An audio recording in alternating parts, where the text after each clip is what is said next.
labarin wani makaho. A Bobi akwai wani makaho wanda ake kira bakin makaho.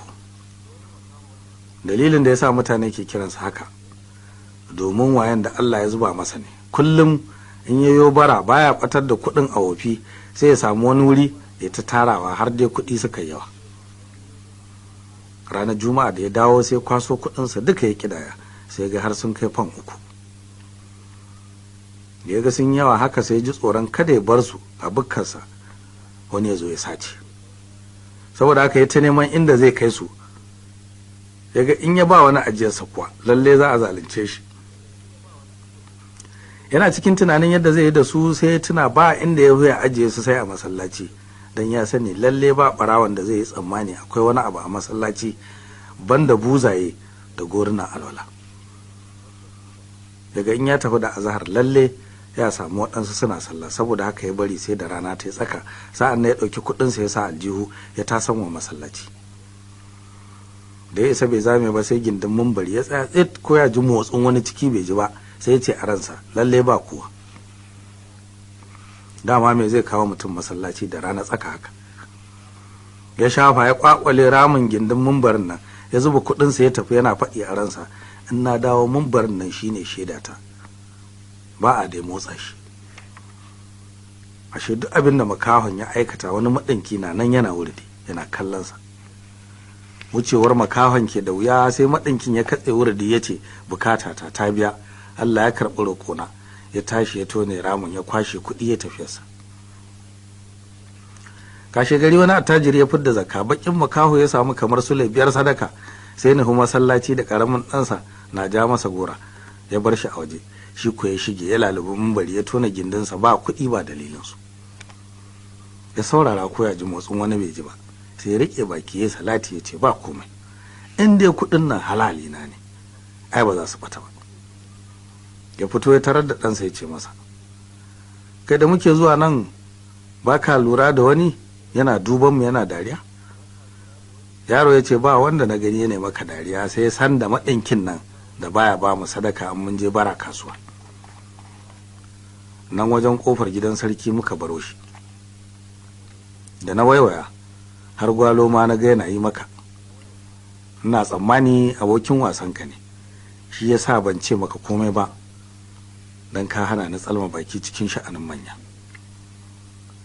Makaho ya ce wa yaro to kai ni wajensa. Yaro ya ce to.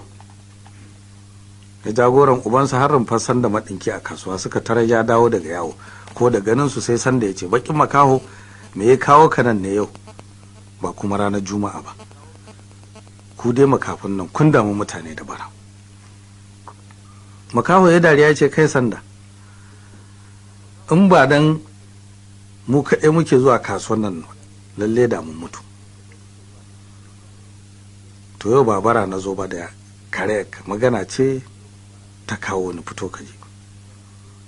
Sanda ya fito suka koma wuri ɗaya, bakin makaho ya ce tuntuna nake son baka shawara, na dakata tukun a ƙare rigimar zakka mu gani.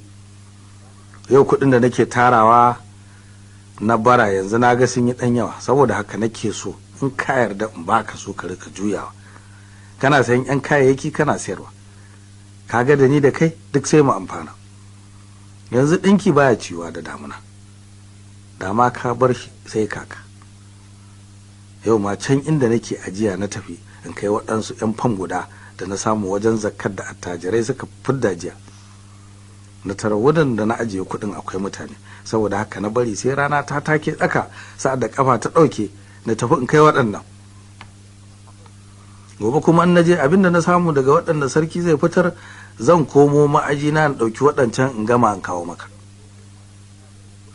Kai na ga kana iya riƙon amana, shi yasa zan baka, amma dan Allah kada ka ci amanata. Ka san fa kowa ya ci amana wani, Allah ya ci tasa. Da sanda maɗinki ya ji haka sai ya murna a ransa ya ce subhanallahi, ai tsakanina da kai babu cin amana, kai ne watakila baka sani ba. Ai na ji labari da tsohona da tsohonka sa'ad da suna yara ba abin da ke raba su, to gobe da azhar na nan ina jiranka. Bakin makaho ya ce to Allah ya kai mu. Sanda ya raka shi suka yi sallama, yaro ya jagoran ubansa suka nufi gida.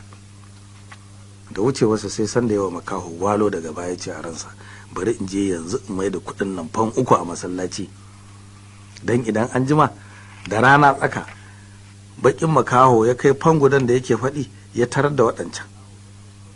Idan ya kai waɗannan wato sun cika fan 4 kenan, da magariba sai laɓaɓa in kwashe su duka in zo in sai turame in ta ɗinki, kafin kaka kuwa ai lalle na sai keke in shiga cikin yan uwana in ke cire ni. Nan da nan sai ya ɗauki kuɗin na ya kidaya, ya ga ashe ma jiya har ya sayo matansa zannuwa na sile 10 daga ciki, saboda haka ya tafi ya samu rancen sile 10 ya gama. Suka tashi fan 3 daidai, ya kai inda ya tono su a masallaci ya binne.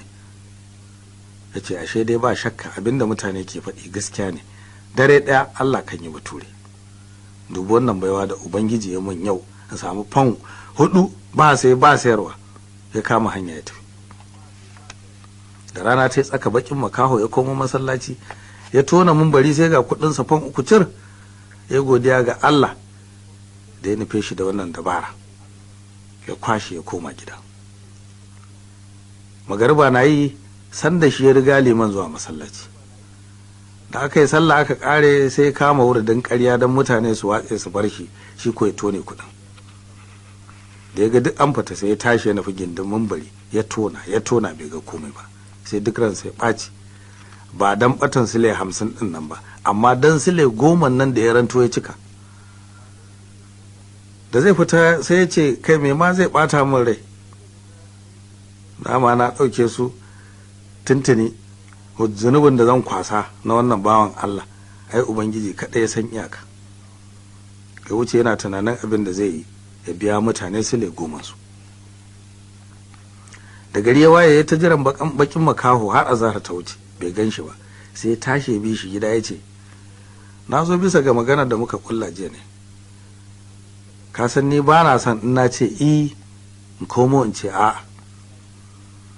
Bakin makaho ya ce ai ni ma yadda kake dinna haka nake, kudin ne na zamani ke da ban al'ajabi, in ka duba inda ka ajiye su wata sa'a sai ka tarar da su sun tafi yawo. Da yanzu fa zan kai maka, sai na tarar da duk sun fita shan iska ba ko ɗaya, sai fa in sun dawo ka ganna da su. Da ya ji bakin makaho ya tasarwa yi masa ba'a, sai ya fushi ya haura takalman sai ya tafi yana cewa mutanen duniya da yanzu tura sun bata su da wayo, ko ina ka fito musu suna make suna kallon ka.